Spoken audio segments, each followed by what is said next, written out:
First is hair. I'm going to be putting in something in this hair to start like a conditioning situation.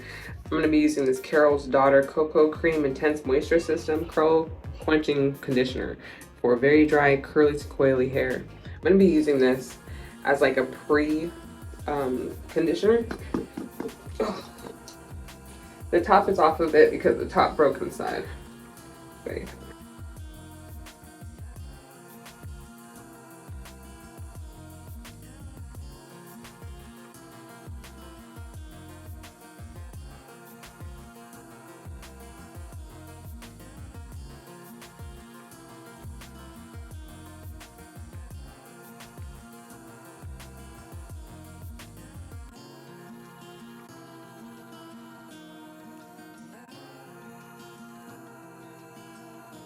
Alright, so I'm gonna let that sit for a little bit, and while that's sitting, I am going to wash a couple of my makeup brushes.